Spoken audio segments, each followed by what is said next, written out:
저에게 잊지 못할 사연이 하나 있습니다. 논란이 발생할 수 있으니 자세히 말씀드리기 힘든 점 양해 부탁드립니다. 이 이야기는 실제로 제가 겪었던 실화입니다. 강원도에서 군생활을 할 때입니다. 한참 일만 하던 일병일 때죠. 당시의 계절은 여름이었습니다. 매일 스트레스 받을 때이기도 하죠. 또 날씨는 해가 쨍쨍한 여름이다 보니까 비가 내리기만을 기다리고 있을 때 기다리던 장마가 찾아왔습니다. 헌데 당시에 내리던 장맛비는 다른 장마와는 비교할 수 없을 만큼 너무 심하게 쏟아부었던 정도였고 마을에 홍수가 날 만큼 많은 양의 비가 내렸습니다. 또 아무리 비가 많이 와도 그 마을에서의 홍수는 처음이었습니다. 뭐어쩌야 비가 오면 하는 일이 줄어들어 비가 오는 날이 좋았습니다. 하지만 몇 날 며칠 내리는 비는 도무지 멈출 생각이 없었나 봅니다.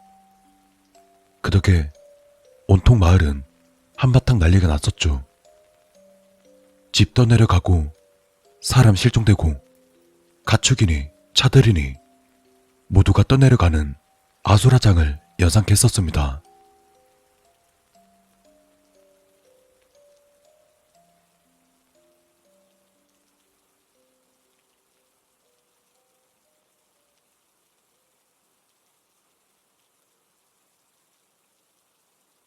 그러던 어느 날 한참을 퍼부어 내리던 장마가 어느새 그쳤습니다. 또 한참 동안 내렸던 장마 때문에 마을은 그야말로 난장판이 되어버렸죠. 어질러진 마을을 복구해야 하기 때문에 구조대 소방관들이 일을 가담했지만 저희 군인들도 일손을 돕게 되었습니다. 그리고 그 동네는 다른 마을에 비해서 작은 마을이었고 구조대가 소방관이고 소방관이 구조대의 일을 할 정도로 작은 동네라 저희 부대 사람들도 소방관들과 인사하며 지낼 정도로 친했습니다. 일단 다른 건 둘째치고 제일 급한 건 없어진 사람들, 즉 시체를 찾는 일이었습니다. 땅인지 강인지 구분도 어려울 만큼 물바다가 되어버린 마을에서는 보트를 타고 조를 짜서 실종된 사람, 즉 시체를 찾으러 다녔습니다. 저는 박병장과 2인 1조가 되었고 노를 휘저으며 이리저리 돌아다니고 있었습니다. 하루가 지나고 이틀이 지나도 수색 작업은 계속되었고 어느덧 4일째가 되는 날 저희는 똑같은 코스로 다시 작업했습니다.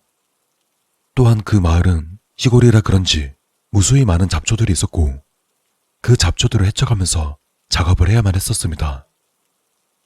그런데 그때 잡초라고 하기에는 이상할 만큼 검은색의 잡초가 눈에 띄었습니다. 전 보트를 멈추고 검은 잡초 쪽으로 천천히 가까이 가봤는데 순간 등골이 오싹했습니다. 아무래도 사람 머리카락 같았습니다. 가까이 갈수록 확신이 들더라고요. 그런데 전 물에 빠져 죽은 시체를 본 적도 없고 시체 자체도 본 적이 없어서 제 판단이 아닐 수도 있겠다 싶어 바로 박병장에게 말했습니다. 박병장님, 왜? 제가 지금 시체를 발견한 것 같습니다. 뭐? 잘못 본 거 아니야? 아닙니다. 제가 보기엔 확실합니다. 아이씨, 어딘데? 제가 그 위치로 노를 들어서 알려주니까 박병장은 잠깐 머뭇하더니 아무렇지 않게 말했습니다. 야, 저거 시체 아니야. 가자. 제가 보기에는 시체가 확실합니다. 검은 잡초는 없지 않습니까? 네가 뭘 알아 임마. 아니라고. 그냥 가. 아닙니다. 한번 건져보는 게 낫지 않습니까? 아니라고 몇 번을 말해. 야, 내가 안다고. 그냥 가. 그래도 그냥 건져나 보는 게, 야이씨. 내가 가자면 가는 거야. 알았어? 갑자기 박 병장은 제게 큰 소리로 욕을 내뱉었습니다. 저는 그냥 건져나 보자는 얘긴데 아니라고 우기면서 갑자기 화를 내는 것이었습니다. 저야 일병이라 뭔 힘이 있겠습니까? 고참이 가자는데 가야죠. 전 힘없이 노를 저으면서 작업을 끝내려고 하는데 박 병장이 말했습니다. 미안해, 욕해서. 야, 근데 별거 아니니까 신경 쓰지 마. 좀 찝찝하면 저기 서방관들한테 확인해달라 그래. 평소 괴롭히는 게 타고난 박 병장인데 욕한 걸로 미안하다고 말하니 뭔가 이상했습니다. 당황한 건지 겁먹은 건지 표정도 이상하고 못 볼 걸 본 사람 마냥 표정이 굳은 채로 있었습니다. 그렇게 저희는 마을로 복구하던 길에 소방관들과 마주쳤습니다. 박 병장은 담배 한 대 피고 가자며 소방관들 또 저희 부대원들 몇 명과 모여서 담배를 피며 사소한 얘기를 나누고 있다가 전 아까 보았던 시체 같은 검은 잡초 얘기를 무심코 꺼냈습니다. 그런데 그 상황에서 어느 누구 하나도 제 말에 관심을 가져주지 않았습니다. 그런데 그때 한 소방관이 위치가 대충 어디냐고 물어왔습니다. 그래서 전 위치를 설명해 줬습니다. 그러자 저도 한시름 마음이 놓이더라고요. 그리고 각자 이동하고 일을 마치고 부대로 돌아왔습니다. 또 그날 밤은 왜인지 모르게 쉽사리 잠에 들기 어려웠습니다. 다음날 어젯밤에 이상한 기분으로 잠에서 깨어 아침부터 수색 작업을 나갔습니다. 다들 같은 현장에 모여서 작업을 시작하기 때문에 저희도 그쪽으로 향했습니다. 헌데 분위기가 평소와는 다르게 심각한 얘기를 나누는 것 같아 보였습니다. 그러다 문득 저도 호기심에 틈 사이에 끼어들어서 그들이 나누고 있던 얘기를 들었습니다. 그리고 그 순간 머리를 망치로 맞은 느낌이었습니다. 어제 소방관 한 명이 수색 작업 중 실종되었다는 얘기였습니다. 저도 소방관들의 얼굴은 다 알아서 어떤 분이냐고 물어보니 어제 저한테 검은 잡초 위치가 어디냐고 물어봤던 분이었습니다. 어제까지 같이 웃고 떠들면서 담배까지 같이 폈었는데 그분이 실종되었다니 실감이 나질 않았습니다. 물바다가 난 이 상황에 말이 실종이지 우리 모두는 그 소방관이 죽었을 것이라 생각했습니다. 그런데 그때 박 병장 안색이 창백했습니다. 제가 어디 아프냐고 물어봤더니 갑자기 제 팔을 붙잡고서는 사람이 없는 곳으로 절 끌고 갔습니다. 그리고는 창백한 얼굴로 제게 말했습니다. 왜 그러십니까, 박 병장님? 안색이 장난이 아닙니다. 야, 너 어제 그거 사람 시체 확실했어?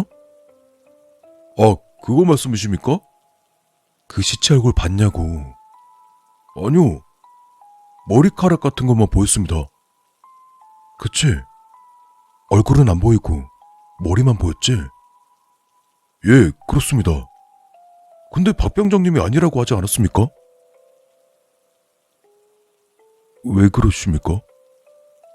박 병장은 5분 정도 생각만 하다가 입을 열었습니다.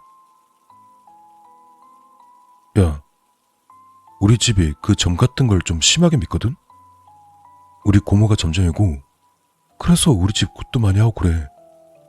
근데 고등학교 때 우리 집 근처 강에서 사람들이 자꾸 죽어서 고모가 구술한 적이 있었거든. 근데 굿이 끝나고 고모가 나한테 말해줬던 게 있는데 뭡니까, 그게? 혹시라도 강이나 개울에서 놀 때 사람 시체를 보면 절대 건들지 말라고. 절대 건들지 않으면 시체를 어떻게 꺼냅니까? 그러니까 시체가 어떻게 죽어있나 먼저 보라고 했거든. 사람 시체는 물속에서 절대 곧게 서질 않아. 일자로 서 있을 수 없다고. 그러니까 사람 시체는 얼굴이 보일 정도는 비틀어져 있거나 옆으로 떠 있거나 그래야 돼. 근데 네가 본 건 머리카락만 보였다며. 예, 그렇습니다. 머리카락만 떠 있었습니다. 그럼 그건 뭡니까? 물귀신이야. 사람 시체는 그럴 수가 없어. 물귀신은 지상에서 죽은 귀신과는 다르게 하늘로 못 올라가. 사람들이 물귀신 작전이라고 하잖아. 말 그대로야. 자기 자리를 채워놔야 올라간다더라. 그 순간 전 얼어버렸습니다. 그때 알았습니다. 박병장은 그 상황에 물귀신인 줄 알고 있었고 절대로 건들면 안 된다는 것도 알고 있었습니다. 그래서 못 건들게 하려고 병신같이 굴던 저를 욕을 하고 화를 내면서까지 해서 못 건들게 했던 것이었습니다. 하지만 박병장도 실제로 본 건 처음이라 저한테 바로 말할 수 없었던 것이었습니다. 그런데 아니나 다를까 시체 위치를 물어본 소방관이 어제 수색 작업 중 실종됐다는 소리를 듣고 놀라지 않을 수 없었던 거죠.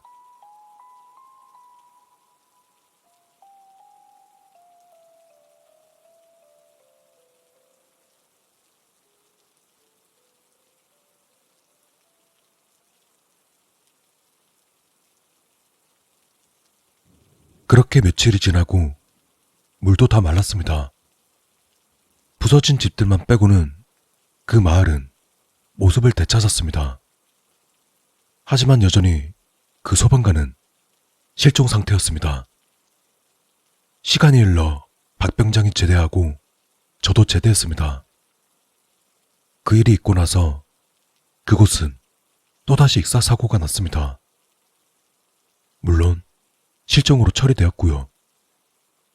가끔 여름 휴가 때 놀러가면 그곳을 지나가곤 하는데 그때 일이 생각나서 동네 분들께 혹시나 하고 물어보면 여전히 익사 사고가 나서 몇 번이고 구술해도 익사 사고는 계속해서 끊이지 않고 있다고 합니다.